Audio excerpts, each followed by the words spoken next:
고백하겠습니다. 나는 전능하신 아버지 하나님 천지의 창조주를 믿습니다. 나는 그 유일하신 아들 우리 주 예수 그리스도를 믿습니다. 그는 성령으로 잉태되어 동정녀 마리아를 사시고 본디오 빌라도에게 고난을 받아 십자가에 못 박혀 죽으시고 장사진지 사흘 만에 죽은 자 가운데서 다시 태어나셨으며 하늘에 오르시어 전능하신 아버지 하나님 우편 앉아 계시다가 그대로부터 살아있는 자와 죽은 자를 심판하러 오십니다. 나는 성령을 믿으며 거룩한 공교회와 성도의 교제와 죄를 용서받는 것과 오늘 부활과 영생을 믿습니다. 아멘. 자, 우리 함께 일어나서 찬양합시다.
시간 기도하는 마음으로 진행합시다.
오늘 우리가 함께 모여 예배할 수 있게 해주셔서 감사합니다. 한 주 동안 세상에서 살아가며 하나님의 사랑을 드리는 이 땅을 모두 용서해 주시고 하나님께 집중할 수 있게 해주세요.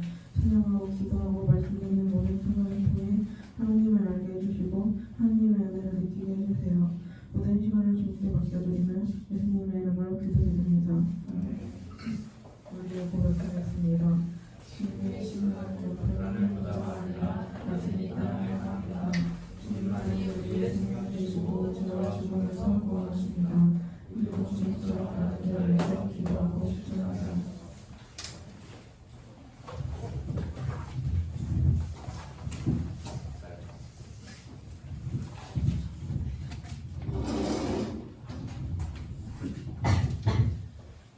우리 함께 말씀 보겠습니다. 오늘 주신 하나님 말씀은 여호수아 11장입니다.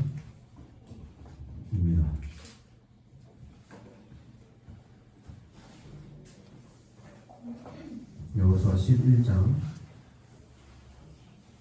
18절에서 23절까지의 말씀입니다.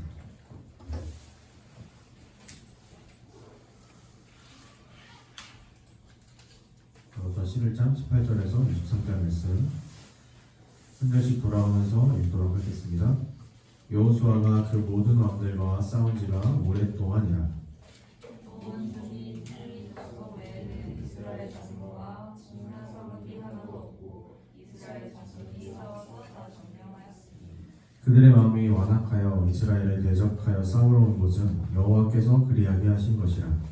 그들을 직면하여 바치게 하여 은혜를 입지 못하게 하시고 여호와께서 모세에게 명령하신 대로 그들을 멸하려 하심이었더라.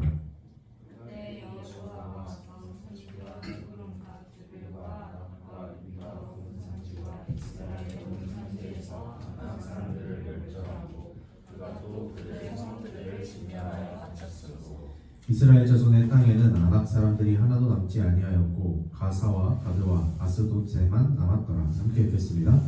이와 같이 여호수아가 여호와께서 모세에게 말씀하신 대로 그 온 땅을 점령하여 이스라엘 지파의 구분에 따라 기업으로 주매 그 땅에 전쟁이 그쳤더라. 아멘. 오늘 말씀 전하기 전에 잠깐 환영할 분이 계셔서 우리 얼마 전에 왔던 태림이 누나 우림이라고 합니다. 양우림이라고 하고요. 고등학교 2학년이에요.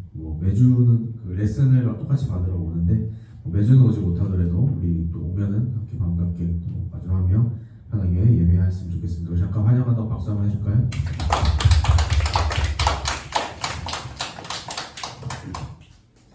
자, 우리 계속해서 여호수아의 말씀을 가지고 나누고 있습니다. 가나안 땅으로 들어가는 이스라엘 백성들의 그 여정을 나누고 있는데요. 오늘 마지막 시간으로 드립니다. 우리가 그동안 이스라엘 백성들이 애굽에서부터 나와서 출애굽을 해서 가나안 땅으로 가는 과정 굉장히 많이 언급하고 나누고 있는데 이스라엘 사람들이 애굽에서 나와서 이제 광야로 들어가죠. 홍해 바다를 건너고 여러 가지 하나님의 기적을 경험하면서 광야로 갑니다. 원래는 애굽이 더 살기 좋은 땅인 거 맞는데 하나님께서 거기서 종으로 살던 이스라엘 백성들을 구원해 내시고 나서 가나안 땅으로 가는 중에 가나안 땅은 그래도 조금 살기 좋은 하나님께서 함께 하시는 그런 땅인데 가는 중에 도중에 있던 광야는 쉽게 말하면 사막이죠. 거기는 견디기 힘든 굉장히 어려운 그런 척박한 곳입니다. 그래서 그곳에서 일종의 훈련의 과정을 겪죠. 이스라엘 사람들이 애굽에서 그러니까 세상 속에서 살다가 이제 하나님의 백성답게 하나님을 믿는 사람으로서 살아가기 위한 그 훈련의 과정을 광야에서 경험을 합니다. 그러고 나서 가나안 땅을 코앞에 두고 이 사람들이 뭘 하냐면 가나안 땅에 원래 살고 있던 사람들이 원주민들이 있었는데 걔네들이 너무 강해 보여서 우리는 거기 못 들어가겠다라고 얘기를 하죠. 그래서 차라리 애굽이 낫겠다라고 얘기를 합니다. 하나님이 아무리 함께 하셔도 저곳에 있는 하나님과 함께하는 삶은 녹록해 보이지 않기 때문에 생각보다 어려워 보이기 때문에 포기하고 그냥 하나님을 놀랐던 세상 속으로 다시 돌아가겠다라고 선언한 겁니다. 하나님 앞에서 반란을 일으킨 거죠. 그래서 하나님께서 이스라엘 백성들을 그래 너네 가라 라고 한 게 아니고 이스라엘 사람들을 1세대들한테 벌을 내리십니다. 출애굽해서 나왔던 1세대들한테 벌을 내리시는데 그게 뭐냐면 40년 동안 광야를 뺑뺑이를 돌다가 이제 다 죽고 이제 그 사람들의 자손들 2세대들이 이제 가나안 땅으로 들어가게 될 거다라는 얘기를 하십니다. 그래서 여기서 반란을 일으켜서 광야를 다시 뺑뺑이를 40년 동안 돌고 거기서 반란을 일으켰던 1세대들은 다 죽고 이제 2세대들이 이제 가나안 땅으로 다시 한번 들어가는 도전을 하게 되죠. 그 도전을 하는 최선봉에 섰던 사람이 바로 여호수아입니다. 여호수아는 40년 전에 반란이 일어날 때 갈렙이라는 사람이랑 같이 이 둘이서만 아니다, 우리 하나님의 말씀대로 가나안 땅 들어갈 수 있다라고 외쳤던 사람이에요. 그래서 이 여호수아랑 갈렙만은 1세대임에도 불구하고 죽지 않고 2세대들이랑 같이 가나안 땅을 들어가게 됩니다. 이 여호수아가 가나안 땅을 다시 한번 마주할 때 당연히 그 40년 전의 기억이 떠올랐겠죠. 그때 이스라엘 백성들이 반란을 일으켜서 모세랑 자기한테 막 대들면서 하나님께 반란을 일으키면서 애굽으로 돌아가자, 안 그럼 다 죽이겠다 이러면서 있은 그 상황이 아마 떠올랐을 겁니다. 그래서 두려워하고 있을 이 여호수아에게 하나님이 나타나서 뭐라 그러시냐면 두려워하지 말라, 놀라지 말라, 내가 너와 함께할 것이다 라고 말씀하십니다. 그러면서 이제 마주하는 이제 첫 번째 관문, 가나안 땅을 들어가는 첫 번째 관문, 그게 뭐라 그랬죠? 어떤 강이 있었는데 바로 요단강이죠.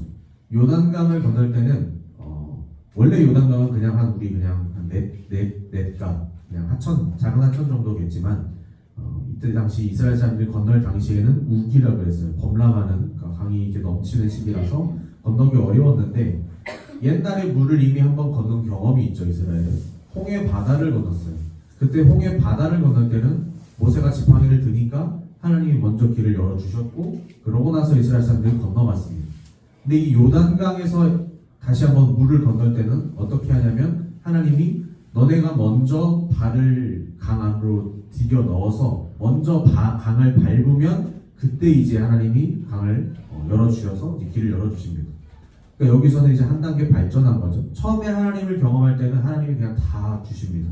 하나님이 은혜로 다 경험해 주시는데 그 다음부터 이제 다시 하나님의 기적이나 하나님의 능력이나 하나님의 구원을 경험할 때가 된다. 그때는 우리의 믿음을 요구하신다는 겁니다. 너가 먼저 한번 발을 내딛어 봐. 너가 이제 한번 실제로 해봐. 라고 하는 것을 요구하신다라고 했어요. 그렇게 해서 이제 요단강에 본격적으로 가나안 땅을 정복하러 실전으로 투입이 됩니다. 제일 먼저 맞이하는 그 실전, 그게 바로 여리고성이었죠. 여리고성은 가나안 땅의 제일 초입에, 요단강 쪽에 있는 제일 초입에 있는 성인데 제일 처음에 만난 거 우리가 생각하면 좀 낮은 단계부터 하나하나 좀 점점 어려워지는 걸로 가는 게 좋다고 생각하지만 제일 처음 맞이한 게 뭐냐면 제일 강한 성이었어요. 제일 튼튼한 성, 제일 방어가 잘 돼 있는 성이었어요. 그래서 이 여리고 앞에서 이제 이스라엘 사람들이 또 좌절하면서 그래도 이제 정탐을 하면서 돌아다니다가 그 여리고 성에서 도움의 손길을 하나 만나는데 그게 바로 라합이라는 사람이었습니다. 이 여자인데 이 라합이라는 여자는 이스라엘에서 정찰 나온 이 사람들을 숨겨주면서 당시에 가나안 사람들이 이스라엘의 소문을 듣고 다 막 이제 얘네들을 어떻게 대적할까, 얘네들을 어떻게 막을까 이런 고민을 하고 있을 때 이 라합이라는 여자는 하나님에 대한 얘기를 듣고 하나님의 편에 서게 됩니다. 선택을 잘한 거죠. 기회가 왔을 때 라합은 하나님의 손을 붙잡는 그런 선택을 했습니다. 어쨌든 이렇게 해서 정찰을 마치고 여리고성에 나와서 여리고성을 어떻게 점령할지에 대한 이야기를 하나님께 듣습니다. 그 방법이 뭐냐? 6일 동안 성을 한 바퀴씩 돌고 7일째에 7바퀴를 돌면서 소리를 지르라는 거였죠. 하나님께서 명령하셔서 가서 싸우는 거 좋은데 하나님께서 보여주시는 그 싸움의 방법이 사람들이 생각하기에 일방적이지가 않은 거죠. 통상적이지 않은 방법을 하나님께서 요구하십니다. 여기서 이제 우리가 알 수 있는 거는 하나님을 믿으면서 살아가는 인생에서 우리가 마주하는 모든 어려움이나 고난들 그런 거에서 대처하는 방법이 세상 사람들이랑은 달라야 한다는 겁니다. 세상 사람들이랑 어떻게 다르냐? 하나님을 믿어야 된다라는 거죠. 하나님께서 뭐 요구하시는 것이 말도 안 되고 이해가 되지 않고 그게 진짜 될까? 의심스럽기도 하지만 거기에 순종했을 때 하나님께서 마찬가지로 우리가 알지 못하는 방법으로 그 문제들을 해결해 주신다. 그렇게 해서 여리고성을 함락하게 됩니다. 정복하게 되죠. 여리고성 힘들어 보였지만 정복했습니다. 그러고 나서 나온 두 번째 성이 뭐냐? 바로 아이성이라는 곳이 있었죠. 이 아이성은 여리고성보다 별거 아닌 그냥 쉽게 점령할 수 있는 별로 세 보이지 않는 그런 곳이었어요. 근데 이스라엘 사람들이 여기서 실패합니다. 왜 실패했느냐? 여리고성을 점령할 때 전리품을 다 가져가지 말고 하나님께 바치라 그랬는데 한 명이 아간이라는 사람 한 명이 그거를 어기고 몰래 하나님의 전리품을 숨깁니다. 자기 걸로 만든 거죠. 하나님의 공적, 이 여리고성을 무너뜨린 공적은 하나님께 있는 건데 하나님이 해주신 건데 거기서 전리품을 내 걸로 챙겼다는 얘기는 내 몫이 있다라는 얘기예요. 내가 한 게 있다라는 그 겁니다. 하나님의 공적, 온전히 다 하나님이 해주셨다라는 것을 인정하지 않는 거예요. 그렇게 믿음에서 떨어지는 사람이 생기니까 그 뒤에 나오는 더 쉬운 문제에서도 더 쉬운 일에서도 실패하고 넘어지고 좌절하게 되는 거죠. 이제 이것을 다시 해결하고 하나님 앞에 용서를 받고 그러고 나서 다시 아이성을 점령한 다음에 가나안 족속 중에 이 이스라엘 사람들이랑 협상을 하려 온 사람들이 있었습니다. 지난주 말씀이었는데 기브온 지역에 사는 사람들이 와서 자기들은 가나안 사람이 아니다. 그러니까 우리랑 좀 계약을 맺자 이런 식으로 이스라엘을 속였습니다. 이스라엘 사람들은 원래 가나안 사람들이랑 화친 조약을 맺으면 안 됐었어요. 왜냐하면 우상을 섬기는 사람들이기 때문에 이 사람들이랑 편하게 지내다가 잠시 동맹을 맺거나 휴전을 하거나 그랬다가 나중에 같이 섞여 살면서 하나님을 믿는 그 신앙이 변질될 수 있기 때문에 하나님은 무조건 다 내쫓든지 죽이든지 둘 중 하나만 하라 그랬습니다. 근데 이 기브온에 사는 사람들이 꾀를 낸 거죠. 자기들이 죽지 않기 위해서 우상들을 버리고 하나님을 선택했습니다. 나름대로. 그래서 이스라엘을 속여서 우리 가나안 사람 아니고 멀리 온 사람들입니다. 라면 속여서 이제 계약을 맺습니다. 이스라엘은 물론 여기서 한 번 더 조심할 수 있었겠죠. 하나님께 물어볼 수 있었겠죠. 하나님 얘네가 우리를 이렇게 가나안 사람 아니라고 하는데 얘네랑 조약을 맺어도 괜찮을까요? 물어볼 수 있었겠죠. 하지만 이스라엘 사람들은 물어보지 않고 그냥 속아 넘어갔습니다. 어떻게 보면 그냥 피해자 입장인데 하나님께서는 이것이 하나님께 물어보지 않고 했다라는 것을 좀 분명히 지적하고 계세요. 다만 이런 식으로 우리가 살아가면서 실수할 때가 가끔 있지만 하나님께서 이 모든 실수 하나마저도 다 꼬치꼬치 캐물으면서 너 그때 왜 그랬어? 너 이거 왜 잘못했어? 이거 잘못했으니까 너 벌 받아야 돼. 이거 잘못했으니까 나중에 너 이거 갚아. 이런 식으로 하나하나 다 그렇게 따지고 가는 것이 아니라 이런 짜잘한 실수 같은 것들을 하나님께서 잘 봉합해 주시고 넘겨주시고 채워주신다라고 했습니다. 이 기본 사람들이랑 결국 속아서 계약을 해서 이 사람들을 지켜야 되면서 더 싸움을 하기도 하고 이스라엘 사람들이 그렇지만 나중에 결국에는 이 기브온 사람들이 하나님의 뭔가 성전을 짓거나 이런 건물을 짓는 일에 노예로서 작업을 하면서 어느 정도 도움을 또 받게 되는 그런 일이 있었습니다. 그렇게 해서 이제 오늘 이야기가 시작이 되는데요. 일단 PPT 하나 넘겨볼까요?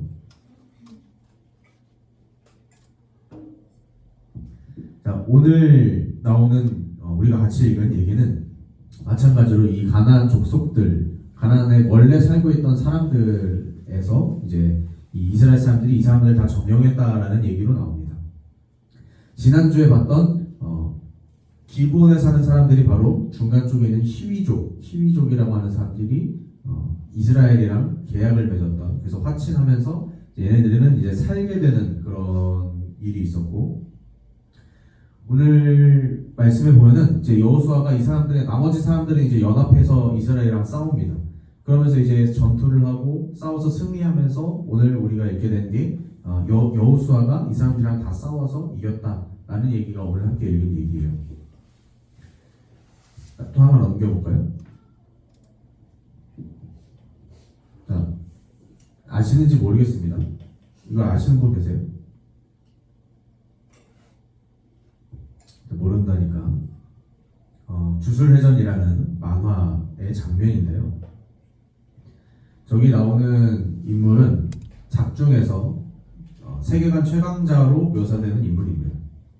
이 최강자로 묘사되는 인물이 이제 작중의 최종 보스와의 결전을 앞두고서 이제 한 말이에요. 물론 이제 격전을 앞두고서 지는 거예요? 라고 위에 물어보니까 이겨라고 되어 있고 맨 밑에 풀려나자마자 승리 선언이라고 되어 있죠. 처음에 이 장면을 이제 연재가 될 때 사람들이 봤을 때는 이제 물론 지금 다 완결이 난 작품입니다.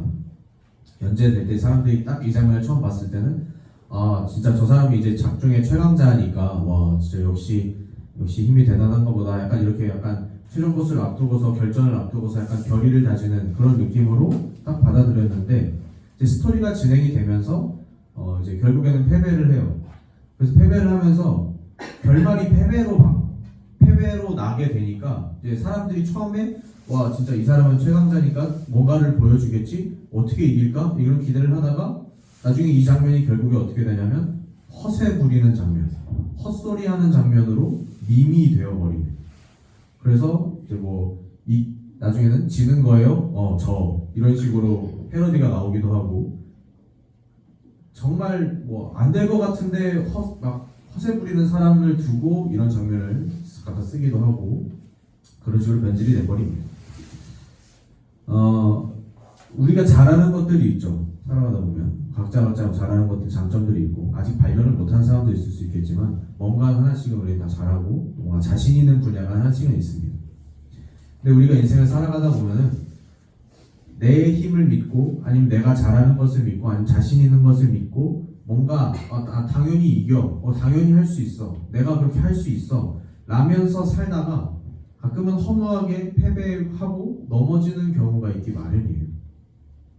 우리가 뭔가 목표를 설정하고 삶을 살아가면서 이 목적을 설정하고 거기에 도달하기 위해서 여러 가지 노력을 하고 뭔가 나는 여기 이거 할 수 있을 것 같아 그래 내가 이걸 할 수 있어 라고 하는데 그 목표에 도달하든 하지 못하든 혹은 도달을 했지만 내가 거기에 만족을 못하든 어떤 식으로든 간에 우리가 뭔가 힘을 쓰고 우리가 뭔가 노력을 하고 뭔가 이렇게 승리를 위해서 할 수 있어 라고 해서 했지만 그만한 완벽한 승리 내가 진짜 이겼다 내가 정말 달성했다 내가 이렇게 할 만한 그런 것을 100% 보장할 수가 없다는 얘기입니다.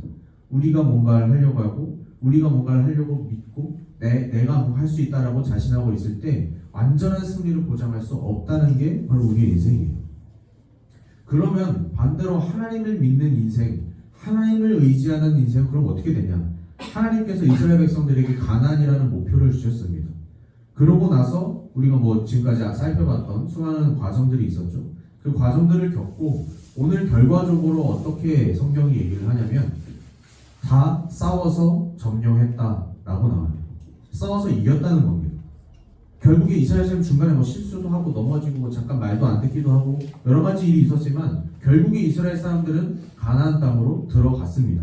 거기서 가나안 족속들을 점령해서 이겼고 가나안 땅에 자리를 잡죠. 그런데 여기서 중요한 게 뭐냐면 이 과정 중에서 이스라엘 사람들이 가나안에 들어가는 이 목표를 달성하는 그 과정에서 같이 우리가 읽은 20절 말씀에 뭐라고 얘기하냐면 그들의 마음이 여기서 그들은 가나안 사람들입니다.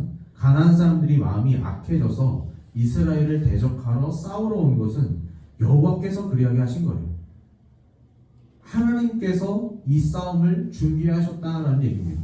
가나안 땅으로 이스라엘 사람들을 보내는데 그 보내는 중에 그냥 편하게 하나님 그냥 다 내쫓고 나서 자 너네 들어가 라고 하실 수도 물론 있었겠지만 그렇게 안 하시고 일부러 거기 있는 애들을 두고 이스라엘이랑 싸우게 하셨다는 얘기예요. 일부러 문제를 하나님이 만들어 두셨다는 얘기입니다. 목표를 달성하는데 그 목표를 달성하기까지 난관들을 하나님이 만들어 두셨다라는 얘기입니다. 왜 그랬느냐? 그들이 진멸해서 바치게 해서 은혜를 잊지 못하게 하려고 했다. 가나안 사람들, 가나안에서 하나님을 섬기는 것이 아니라 우상을 섬기면서 더럽고 추악하게 살았던 애들에게 벌을 주시면서 동시에 얘네들이 은혜를 잊지 못하게 내버려 두셨다는 얘기는 반대로 하나님을 따라서 온 이스라엘 사람들에게는 은혜를 잊게 하려고 그러셨다는 거예요. 가나안 사람들에게 은혜를 잊지 못하게 하셨다는 얘기는 반대로 걔네들이랑 싸우는 이스라엘은 은혜를 잊게 하셨다. 이 싸움에서 이 과정에서 이 고군분투하고 막 넘어지고 깨지고 승리하고 깨닫고 이러는 과정 속에서 이스라엘이 하나님의 은혜를 받았다라는 얘기입니다. 그럼 걔네들이 받은 이 은혜가 뭐냐? 은혜라는 게 무엇이냐? 이 주어지는 싸움 속에서, 문제 속에서 싸우면서 승리하면서 성장하는 것, 그 과정 모든 것이 하나님의 은혜였다라는 얘기예요. 때로는 실패하고 넘어지고, 때로는 또 하나님이 주실 승리를 바라보면서 또 기대하며 이겨내고, 내가 중심일 때는 실패하면 막 좌절하고 성공하면 만족도 없고 계속해서 더 큰 것을 원하고, 하나님을 제대로 믿지 못할 때는 뭐 배가 고프다, 목이 마르다, 그것도 부족하다, 저것도 없다, 옛날이 좋았다, 이렇게 그냥 불평불만하면서 살아갔던 애들이 하나님을 중심으로 하나님을 믿으면서 살아가니까 실패해도 다시 한번 일어서고, 실패하면 무엇이 잘못됐는지 돌아보고 그 잘못을 회개하고 하나님 앞에 다시 나아가서 다시 성공을 얻고 겸손하게 주어진 것에 만족하면서 이 모든 주어진 난관들을 승리하면서 결국에는 가나안 땅에 정착하게 되는 것, 그게 바로 하나님께 얻은, 이스라엘이 얻은 은혜다라는 얘기입니다. 하나님과 함께 할 때 하나님은 다 이겨주십니다. 그리고 이길 싸움을, 우리가 이길 수 있는 싸움을 우리에게 주십니다. 준비하시죠. 가나안 땅에 들어갈 때 이스라엘이 겪었던 싸움들, 여러 가지 문제들 다 이스라엘이 이겨낼 수 있었던 것들입니다. 그 중에서 못 이겨냈다라는 것은 거기서 뭔가 문제가 있었기 때문에 못 이겨내요.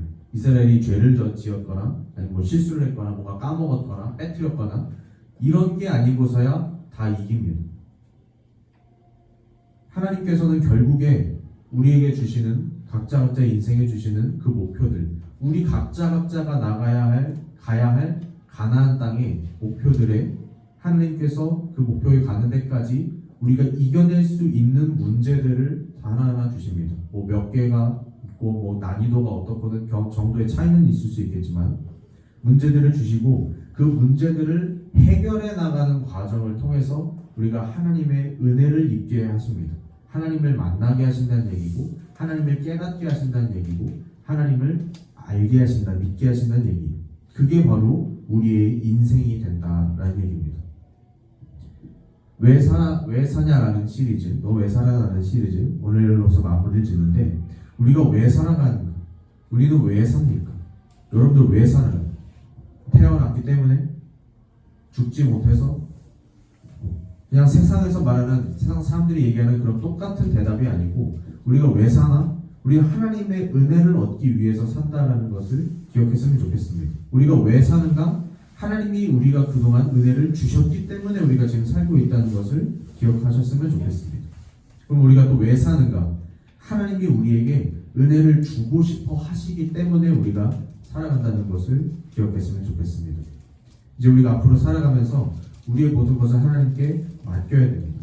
내가 아니고 하나님을 우선시해야 됩니다. 그리고 우리에게 주실, 그리고 주신, 그리고 주고 싶어 하시는 그 은혜에 대해서 계속해서 생각해야 한다라는 얘기입니다. 하나님을 믿으면서 각자의 가나안 땅, 각자의 삶을 하나님 안에서 잘 살아가는 우리 모두가 되시기를 주님의 이름으로 축원합니다. 기도하고 함께 찬양하겠습니다. 살아계신 하나님 아버지 감사합니다. 벌써 이제 날씨가 추워지고 계절이 바뀌어가는 그런 것들이 몸소 체감되는 이 시기에 주님 우리를 여기에 모으시고 함께 예배하고 하시고 말씀 듣게 하시네 감사를 드립니다. 우리가 인생을 살아가면서 경험하는 수많은 것들 속에서 그 모든 것에 하나님께서 주시고자 하는 은혜가 있다는 사실을 기억하게 하시고, 하나님께서 우리 삶에 주시는 그 모든 은혜들을 받아 누리면서 우리의 삶의 각자의 그 목표들, 가나안을 향해서 하나님과 함께 나아갈 수 있는, 그리고 가나안을 정복하여 하나님께 영광 돌릴 수 있는 우리 모두가 될 수 있도록 주님 우리와 함께하여 주시옵소서. 모든 것을 주님께 맡겨드리오며 살아계신 예수 그리스도 이름으로 기도드렸습니다. 아멘. 우리 함께 오직 예수뿐이네 찬양하시겠습니다.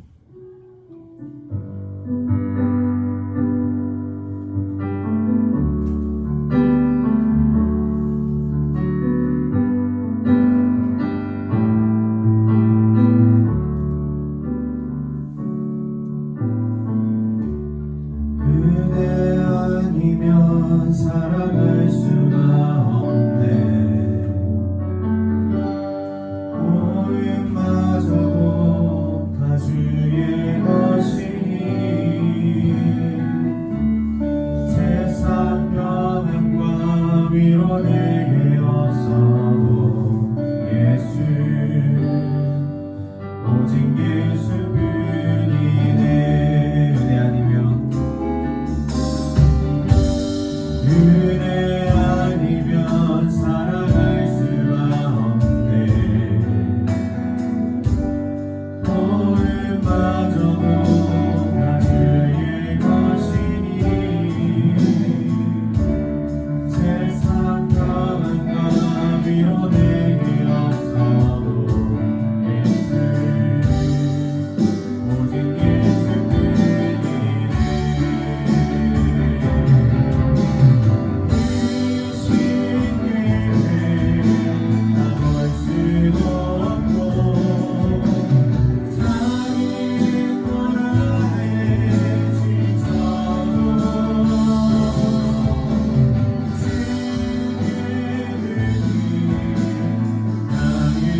오늘 우리 함께 예배하게 하시고 또 주님 앞에 우리의 시간과 마음과 몸과 정성 우리의 모든 것을 드리게 하심에 감사합니다.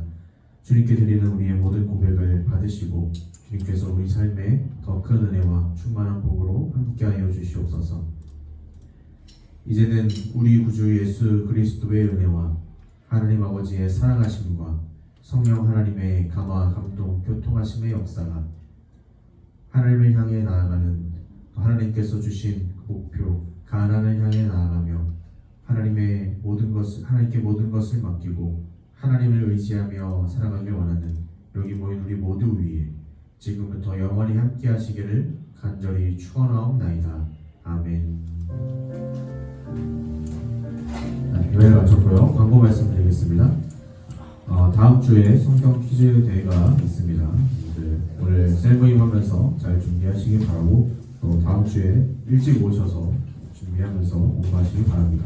셀 대항으로 진행하고요. 셀 안에서 누구든지 마치기만 하면 됩니다. 그러니까 잘 준비하시기 바라고 그 성경 퀴즈 대회를 가지고 결과를 가지고 또 달란트를 더 모아서 11월 첫째 주에 달란트 잔치를 합니다. 다음 주에 이제 물품을